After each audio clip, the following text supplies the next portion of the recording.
अस्सलाम वालेकुम स्टूडेंट्स, क्या हाल चाल है। उम्मीद करता हूं बढ़िया होंगे आप और फर्स्ट टर्म की तैयारी आपकी ज़बरदस्त चल रही होगी। मैं उम्मीद करता हूं कि आपने अब तक अपना फर्स्ट टर्म का शेड्यूल बना लिया होगा और आपने टारगेट कर लिया होगा कि फर्स्ट टर्म में 40 आउट ऑफ 40 यानी 100% मार्क्स आपको जरूर लेके आने। याद रखिए कि डेली आपको तैयारी करनी है 2 से 3 घंटे विदाउट एनी फेल। 2 से 3 घंटे अगर आप तैयारी करेंगे तो इंशाल्लाह आपके मार्क्स जरूर आ जाएंगे। और इस चैनल पे मैं आपसे वादा करता हूं कि फर्स्ट टर्म का जितना भी सिलेबस है वो एग्जाम से पहले कवर करेंगे और हर चैप्टर के बाद आपको एमसीक्यूज मिलते हैं ताकि आप उसकी प्रिपरेशन कर सकें और आपको पता चल सके कि चैप्टर में कौन सा टॉपिक आपका कवर हो गया और कौन सा टॉपिक आपका अभी नहीं हो पाया। एमसीक्यूज जब आप अटेंड करते हैं मेरे इस चैनल पर तो एमसीक्यूज से आपको रिजल्ट आपके सामने आ जाता है कि आप कितने पानी में हैं और कितना आपको तैयारी करने की और जरूरत है। चलिए ज्यादा ना डिले करते हुए शुरू करते हैं। इस वीडियो में हम class 10th mathematics chapter 3 exercise 3.3 का इंट्रोडक्टरी वीडियो में हम क्या करते हैं, एक्सरसाइज से रिलेटेड जो भी कॉन्सेप्ट होता है सारे कॉन्सेप्ट को हम डिटेल में समझते हैं और उस कॉन्सेप्ट की एक एक चीज मैं आपके साथ डिस्कस करता हूं ताकि एक्सरसाइज के जितने भी क्वेश्चंस हैं आप वो चुटकियों में कर सके।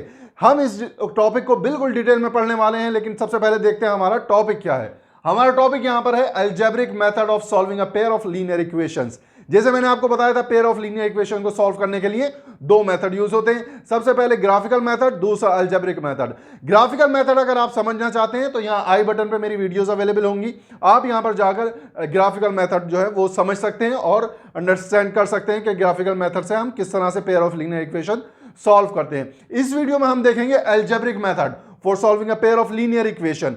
तो अगर आप हमारे चैनल पर नए हैं तो चैनल को सब्सक्राइब करके बेल आइकन का बटन जरूर दबा देना। हमारी वीडियो को लोगों के साथ शेयर करें, वीडियो को लाइक करें और हमारे चैनल को प्रमोट करें अपने फ्रेंड्स के बीच में। चलिए शुरू करते हैं आई एम क्लासेस की अगली क्लास।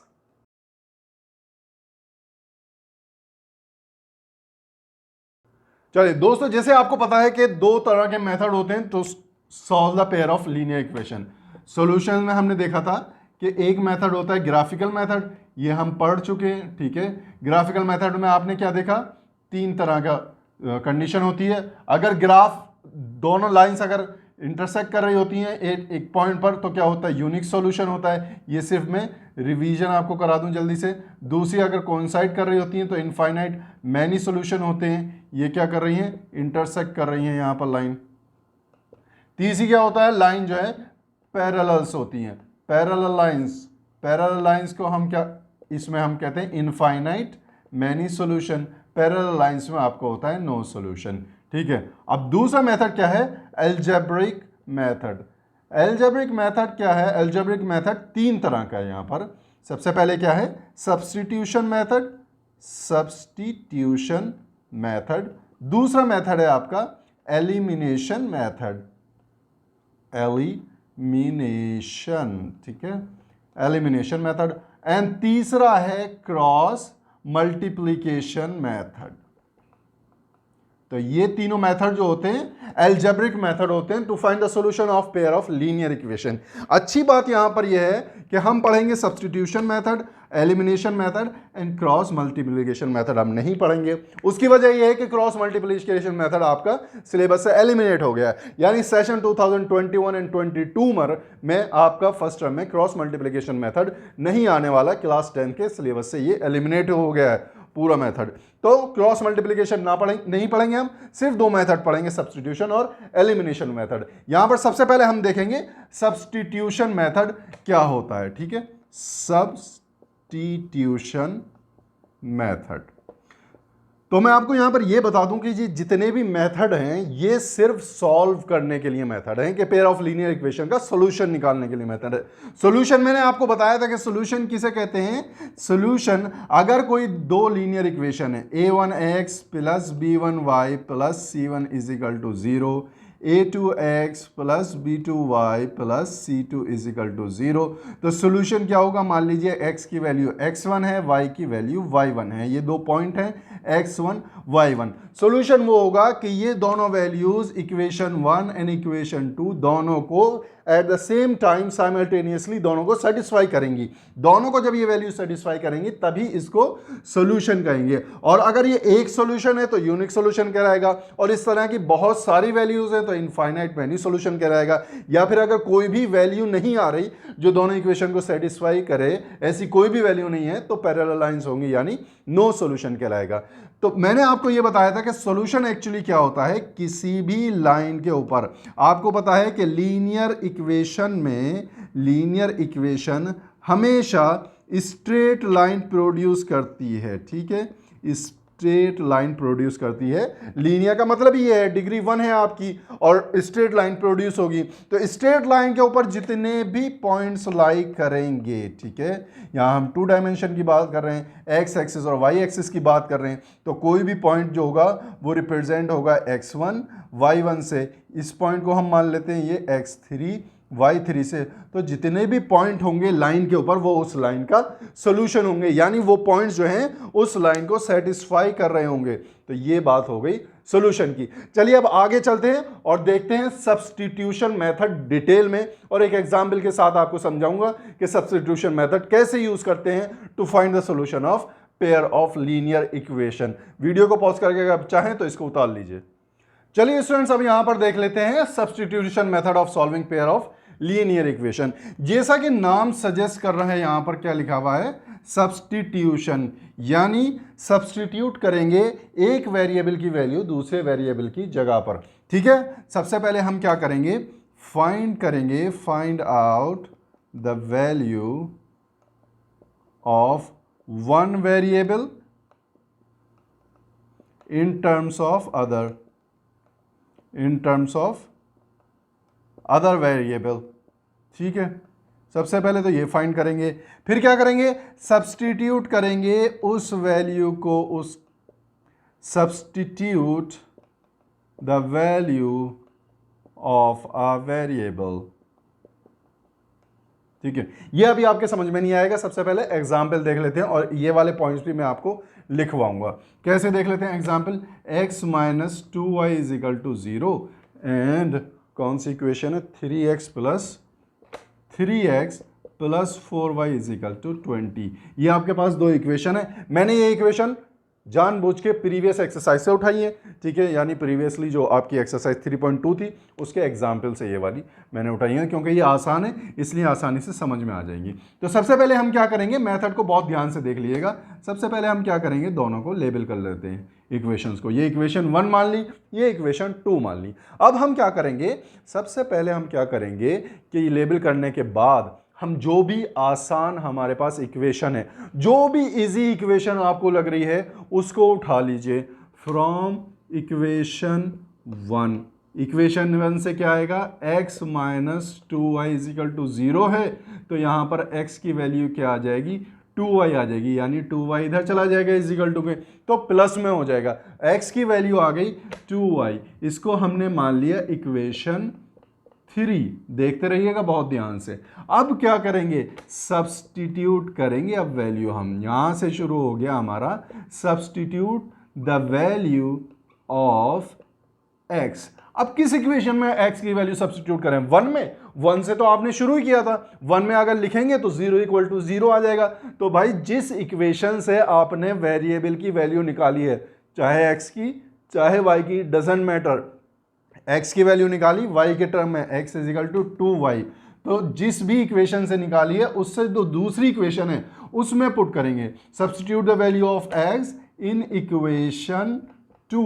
इक्वेशन 2 में यहां पर वैल्यू पुट कर देंगे, यानी 3 इंटू x की जगह हमने रख दिया 2y, ठीक है, plus 4y is equal to 20। यहां पर कितना हो गया, ये 6y plus 4y is equal to 20। 6 प्लस 4 कितना हो गया आपके पास, 10y इज इक्वल टू 20। तो y यहां से आपके पास आ गया 2, y की वैल्यू 2 आ गई। अब क्या करेंगे, अब y की वैल्यू सब्स्टिट्यूट कर देंगे कहां पर, इक्वेशन 3 में, क्योंकि x की वैल्यू भी निकालनी है। सोल्यूशन क्या है, सोल्यूशन क्या होगा इन दोनों का, सोल्यूशन x की कुछ वैल्यू होगी और y की कुछ वैल्यू होगी। वो दोनों वैल्यूज दोनों इक्वेशन को सेटिस्फाई करनी चाहिए साइमल्टेनियसली। देख लेते हैं, y की वैल्यू तो यहां से आ गई 2, यहां पे लिख लेता हूं y की वैल्यू आ गई 2। x की वैल्यू कैसे आएगी, सब्स्टिट्यूट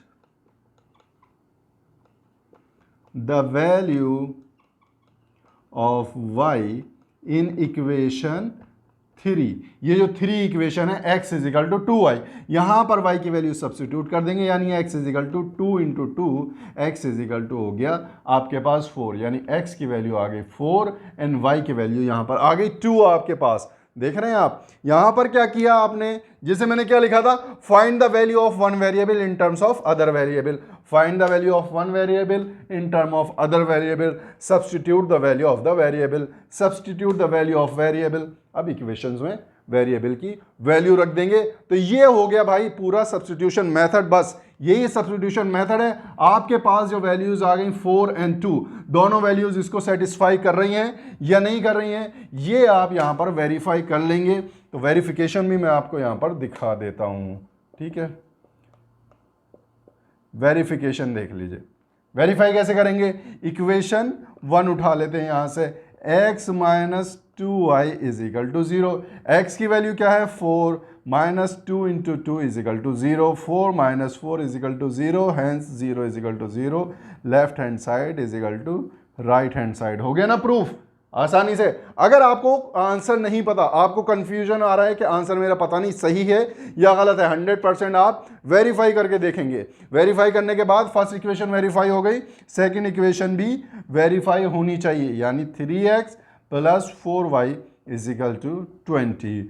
3 इंटू एक्स की जगह आपने लिखा 4, प्लस 4 इंटू वाई की जगह आपने लिखा 2, तो ये आ गया 12 plus 8 is equal to 20।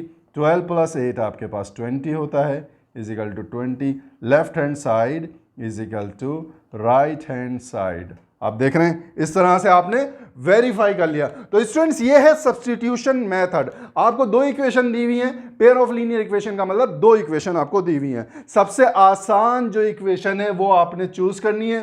Choose करने के बाद आपने वेरिएबल की वैल्यू निकालनी है इन टर्म ऑफ अदर वेरिएबल, फिर उस वेरिएबल की वैल्यू आपने पुट करनी है जिस इक्वेशन को चूज नहीं किया उस इक्वेशन में, ठीक है। वैल्यू पुट करेंगे, आप वेरिएबल की वैल्यू इस तरह से निकाल सकते हैं। अब यहां देखते हैं सब्स्टिट्यूशन मेथड के, मैं आपको 3 पॉइंट लिखवा देता हूं, वो 3 पॉइंट आप याद कर लेंगे, पूरा मेथड आपको याद हो जाएगा। चलिए आगे देखते हैं। चलिए स्टूडेंट्स, यहां पर मेथड जैसे मैं आपको लिखवाना चाह रहा था, तो ये पॉइंट लिख लीजिए। पॉइंट नंबर 1 हमने क्या किया यहां पर, चूज द इजीएस्ट इक्वेशन,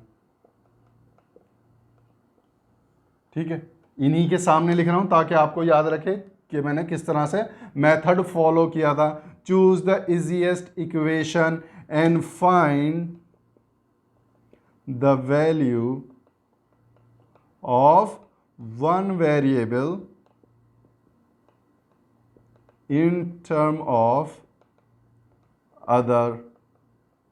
आपने क्या किया, इजीएस्ट इक्वेशन चूज की and find the value of one variable in term of other. X की वैल्यू फाइंड की आपने 2y, यानी y के टर्म में आपने x की वैल्यू फाइंड कर ली। सेकंड इक्वेशन क्या होगी, सेकंड मेथड स्टेप क्या होगा, substitute the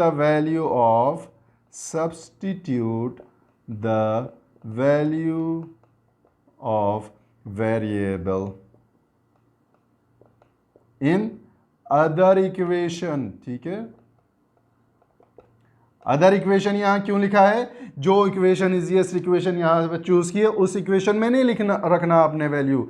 substitute the value of variable in other equation. चलिए यहां पर थर्ड पॉइंट क्या होगा, थर्ड पॉइंट लास्ट होगा, find the value of variables, ठीक है। इसको एक बार फिर डिस्कस कर लेते हैं तीनों पॉइंट को।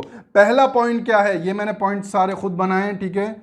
तो इसको ध्यान से देख लीजिए, समझ लीजिए, लिख लीजिए, अपनी कॉपी पर उतार लीजिए। सबसे पहला पॉइंट है choose the easiest equation and find the value of one variable in term of other. सबसे पहले आपने इजीएस्ट इक्वेशन को चूज करना है and find the value of one variable in term of other, यानी एक्स की value find की आपने वाई के टर्म में। सेकंड पॉइंट क्या है, substitute the value of variable in other equation. यहां पर सब्स्टिट्यूट की आपने value of x in other equation, यानी पहले आपने चूज की थी फर्स्ट इक्वेशन, अब वैल्यू पुट कर रहे हैं सेकंड इक्वेशन में। थर्ड क्या है point, easiest one, find the value of variables. Third में क्या है, आपको दोनों वेरिएबल की वैल्यू फाइंड करनी है। जब आप यहां पर सब्स्टिट्यूट कर देंगे अदर इक्वेशन में, तो यहां से आपके पास एक वेरिएबल की वैल्यू आ जाएगी। उसके बाद थर्ड पॉइंट आपका होगा कि आपको दूसरे वेरिएबल की वैल्यू भी फाइंड करनी है। तो स्टूडेंट्स, वीडियो को पॉज करके इसको उतार लीजिए। अब आगे चलते हैं। जितने भी इस एक्सरसाइज के एग्जाम्पल्स हैं सब हम डिटेल में समझेंगे और देखेंगे यहां पर। चलिए स्टूडेंट, सबसे पहले यहां देखते हैं एग्जाम्पल नंबर 7 जो आपके एक्सरसाइज 3.3 में है। ठीक है, एग्जाम्पल 7 क्या कहता है, solve the following pair of equations by substitution method. Equations क्या है, 7x minus 15y is equal to 2। Second equation क्या है, x plus 2y is equal to 3। ये दो इक्वेशन है, आपको इक्वेशन सॉल्व करनी है, इक्वेशन का सॉल्यूशन निकालना है बाय सब्स्टिट्यूशन मेथड। पहला स्टेप क्या है, दोनों को आपने सबसे पहले लेबल कर दिया, इक्वेशन 1 एंड इक्वेशन 2।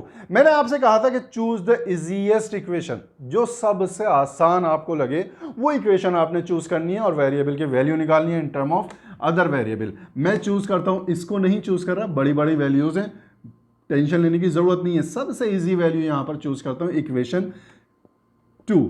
हम एक शुरू करते हैं from equation 2, x plus 2y is equal to 3। Equation direct लिख ली, यहां पर x की वैल्यू निकाल ली, इज इक्वल टू के बाद 3 है, 2y जब इधर जाएगा तो माइनस 2y हो जाएगा। तो ये आपके पास आ गई x is equal to 3 minus 2y, यानी इसको मान लिया हमने इक्वेशन नंबर 3।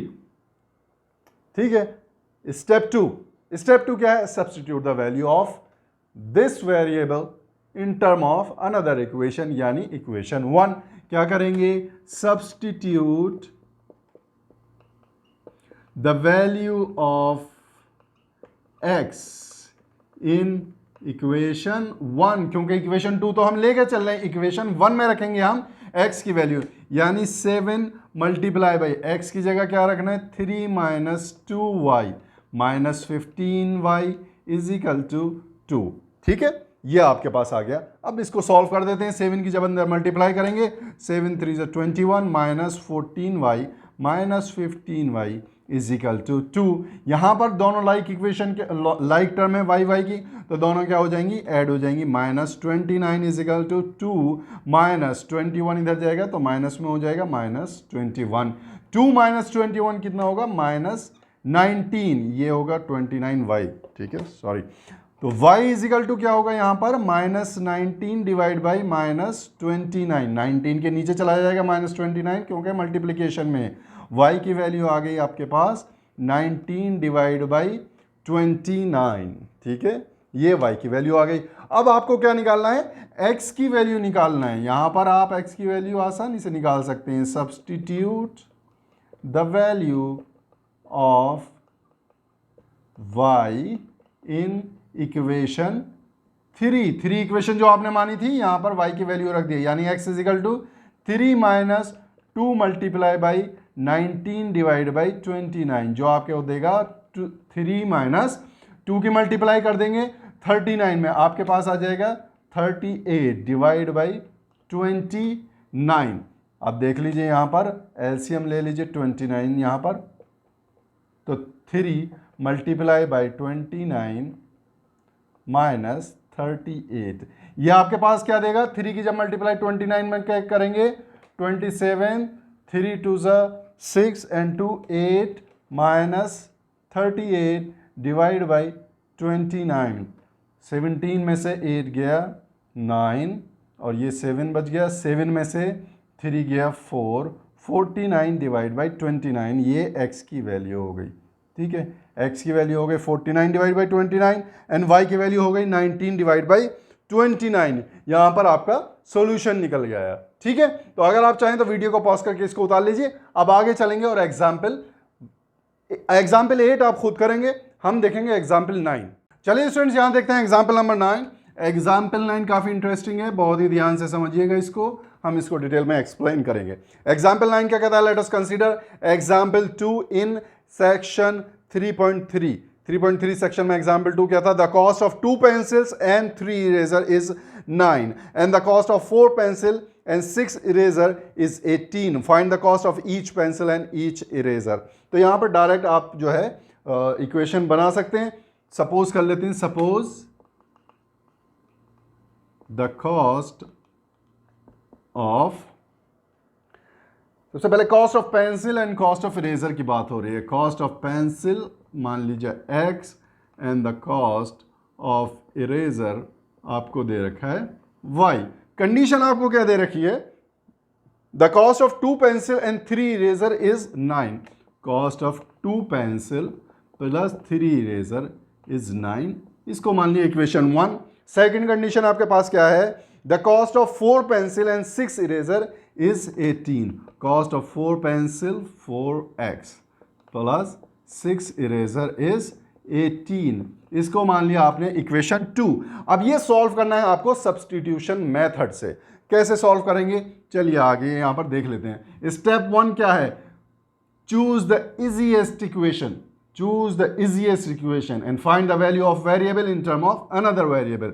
मैं इक्वेशन चूज करूंगा 1 फ्रॉम इक्वेशन 1, जो कि है आपके पास 2x plus 3y is equal to 9। यहां से 2x आएगा आपके पास 9 माइनस 3y, यानी x की वैल्यू आ गई 9 माइनस 3y डिवाइड बाई 2। इसको मैंने मान लिया equation 3। 9 minus 3y divide by 2 को इक्वेशन 3 मान लिया। सेकंड पॉइंट क्या है आपका? Substitute the value of x in equation, जो मानी है इक्वेशन जो लेके चलें उसमें नहीं रखेंगे, अनदर इक्वेशन में रखेंगे, यानी इक्वेशन 2। हर पॉइंट पर आपको मैं समझाऊंगा, डिटेल में बताऊंगा और आपको ये समझना होगा। कॉपी पेन लेके बैठे हैं, जब भी मेरी वीडियो देखना है कॉपी पेन लेके बैठना है और आपको एक एक स्टेप लिखना है। वो स्टेप लिखने के बाद आप सारे सॉल्यूशन करना और मुझे कमेंट करना। अगर गलत आए तो मुझे कमेंट करना, ठीक है। इक्वेशन 2 में आपने वैल्यू रख दी x की। कैसे रखेंगे? 4 मल्टीप्लाइड बाई x की सारी value 9 minus 3y divide by 2 plus 6y is equal to 18। बहुत ध्यान से देख लीजिएगा, बड़ा अमेजिंग आंसर आने वाला है। 2 से इसे काटेंगे, 2 2 ज़ा 4, 2 की मल्टीप्लाई अंतर करेंगे तो क्या हो गया? 2 9 ज़ा 18 माइनस 2 3 ज़ा 6 plus 6y is equal to 18। अब ये देखिए लाइक टर्म है दोनों y और दोनों एलिमिनेट हो गई, यानी 18 इज इक्वल टू 18 यहां पर आ गया। कमाल हो गया ना? क्या हुआ यहां पर? आपका वेरिएबल ही खत्म हो गया। यहां पर वेरिएबल कैंसिल हो गए आपस में एक दूसरे से। 18 इज इक्वल टू 18, ये तो बिल्कुल ट्रू इक्वेशन है, ठीक है। ये ट्रू कंडीशन है, इस कंडीशन से कोई मना नहीं कर सकता। वेरिएबल लेकिन आपका खत्म हो गया। जब वेरिएबल खत्म हो गया तो x की क्या वैल्यू आएगी वो भी आपको नहीं पता, y की वैल्यू क्या आएगी वो भी आपको नहीं पता। 18 इज इक्वल टू 18 आ गया। अब कैसे करेंगे आगे? तो भैया जब आपका वेरिएबल एलिमिनेट हो जाता है तो क्या होता है, यहां पर हम लिख लेते हैं when variable is eliminated in equation. जब इक्वेशन में वेरिएबल एलिमिनेट होता है, ठीक है, then pair of linear equation are coincident, ठीक है। दोनों pair of linear equation coincident हैं, एक के ऊपर एक लाई कर रहे हैं, यानी y की हर वैल्यू के लिए, यहां y की वैल्यू 5 रखो, 6 रखो, 0 रखो, 15 रखो, हर वैल्यू के लिए ये इक्वेशन ट्रू होगी। 18 इज इक्वल टू 18 ही आएगा। हर वेरिएबल की हर वैल्यू के लिए ये सेटिस्फाई करेगा यहां पर हमेशा, ठीक है। यानी ऐसा नहीं है, ऐसा नहीं है 0 3 4 5 इस तरह नहीं, यानी बहुत सारी ऐसी x और y की वैल्यूज होंगी जिस पर ये सेटिस्फाई करेगा। कितनी होंगी? जब कॉन्साइड करता है then there is infinite many solution, infinite many solution होंगे यहां पर, ठीक है। यहां पर क्या होंगे? इनफाइनाइट मैनी सॉल्यूशन होंगे यहां पर, यानी लाइन आपकी कोइंसाइड कर रही है तो ये क्या हो गया? कंसिस्टेंट पेयर हो गए, कंसिस्टेंट पेयर ऑफ इक्वेशंस हो गई हैं, ठीक है। तो ये आपने देख लिया यहाँ पर किस तरह से आपके पास आता है। अगर हम इसको जो है, जो हमारी प्रीवियस अंडरस्टैंडिंग है उससे अगर हम देखें यहाँ पर, अभी अब इसको थोड़ा सा एलोबरेट कर रहे हैं, जो कि आपके एनसीईआरटी में नहीं दे रखा, हम खुद अपनी जो नॉलेज है, अंडरस्टैंडिंग है, उससे इसको एलोबरेट कर रहे हैं। यहाँ से आप निकालिए A1 आपके पास क्या होगा 2, A2 आपके पास B1 आपके पास क्या होगा यहाँ पर 3, C1 आपके पास क्या है यहाँ पर 9, A2 क्या है 4, B2 क्या है आपके पास 6, C2 क्या है आपके पास 18। अब यहाँ पर A1 डिवाइड बाई A2 देख लीजिए 2/4 यानी 1/2, and B1 divide by B2 आप देख लीजिए यानी 3/6, ये भी 1/2, and C1 divide by C2 जब आप देखेंगे तो ये आएगा आपके पास 9 डिवाइड बाई 18 यानी 1/2। सारी वैल्यूज इक्वल आ रही हैं यहाँ पर, ठीक है। जब कोफिशिएंट हमने कंपेयर किए तो भी हमें लगा कि नाइन्स सारी जो है कोइंसाइड करेंगी, यानी इनफाइनाइट मैनी सॉल्यूशन होंगे। तो इसलिए जब सब्स्टिट्यूशन मेथड से आप सॉल्यूशन निकालने की आपने कोशिश की तो वेरिएबल ही आपका गायब हो गया। वेरिएबल जब एलिमिनेट हो जाता है इक्वेशन से तो वो पेयर ऑफ इक्वेशंस आपकी कोइंसाइड करती हैं, यानी आपस में एक दूसरे के ऊपर लैप करती हैं और इनफाइनाइट मैनी सॉल्यूशंस होते हैं। तो स्टूडेंट वीडियो को पॉज करके इसको उतार लीजिए। अब नेक्स्ट एग्जांपल देखते हैं। चलिए स्टूडेंट्स आप देखते हैं एग्जांपल नंबर 9। मैंने यहाँ पर इक्वेशंस लिख ली, ये इक्वेशन 1 है, ये इक्वेशन 2 है। इसको सॉल्व करते हैं आगे। सब्स्टिट्यूशन मेथड से कैसे सॉल्व करेंगे, सबसे पहले इजीएस्ट इक्वेशन जो होगी उसे चूज कर लेंगे, यानी हमने चूज किया फ्रॉम इक्वेशन 1। इक्वेशन 1 से हमने लिखी है x + 2y - 4 = 0। तो x = क्या होगा, 4 इधर जाएगा तो प्लस में होगा और y इधर जाएगा 2y तो माइनस में होगा। तो x = 4 - 2y, ये इक्वेशन आपकी 3 हो गई। अब क्या करेंगे, सब्स्टिट्यूट करेंगे। Substitute the value of x in equation second equation में जब x की वैल्यू सब्स्टिट्यूट करेंगे तो 2 के मल्टीप्लिकेशन में ये पूरी टर्म आ जाएगी 4 - 2y + 4y - 12 = 0। बहुत ध्यान से देखते रहिएगा। 4 दूनी 8 हो गया, -4y + 4y - 12 = 0। दोनों लाइक टर्म में कैंसिल हो गई, एलिमिनेट हो गया आपका क्या यहाँ पर वेरिएबल एलिमिनेट हो गया। लेकिन ध्यान से यहाँ पर ये देखने वाली बात है कि 8 - 12 क्या होगा, -4y = 0। स्टेटमेंट क्या है आपके पास, फॉल्स कंडीशन है, ठीक है। प्रीवियस उसमें क्या देखा था आपने एग्जाम्पल में, 18 = 18 था। कंडीशन क्या थी, ट्रू कंडीशन थी, स्टेटमेंट ट्रू था। यहाँ पे स्टेटमेंट फॉल्स है, ठीक है। वेरिएबल एलिमिनेट हो गया, स्टेटमेंट फॉल्स आ रहा है। तो क्या कंडीशन होगी, नो सॉल्यूशन की कंडीशन होगी यहां पर। तो क्या होगी, therefore the equations do not have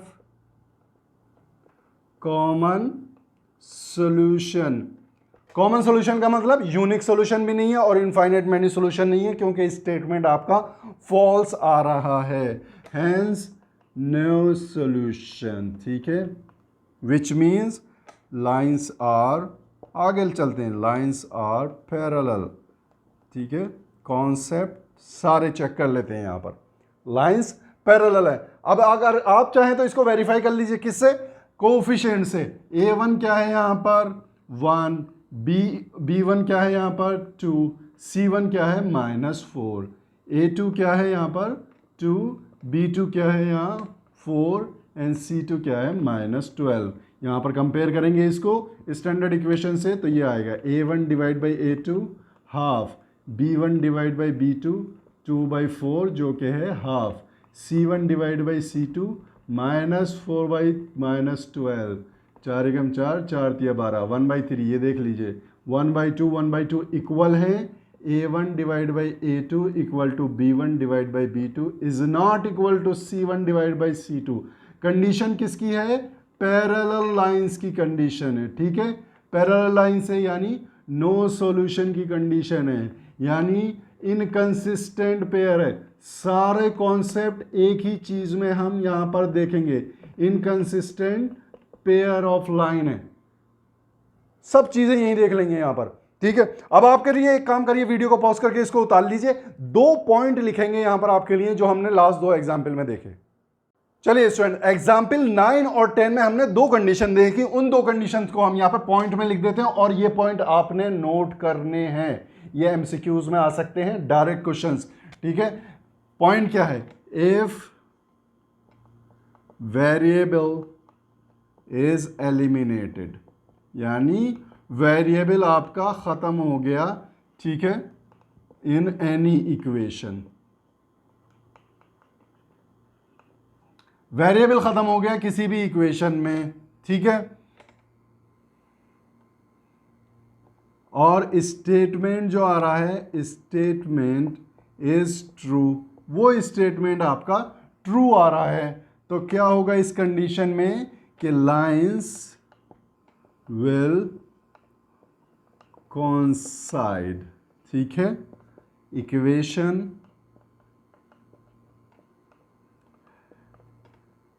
equations have infinite many solution, याद रखिए, ठीक है, and consistent पेयर, ठीक है, इक्वेशंस का कंसिस्टेंट पेयर होगा।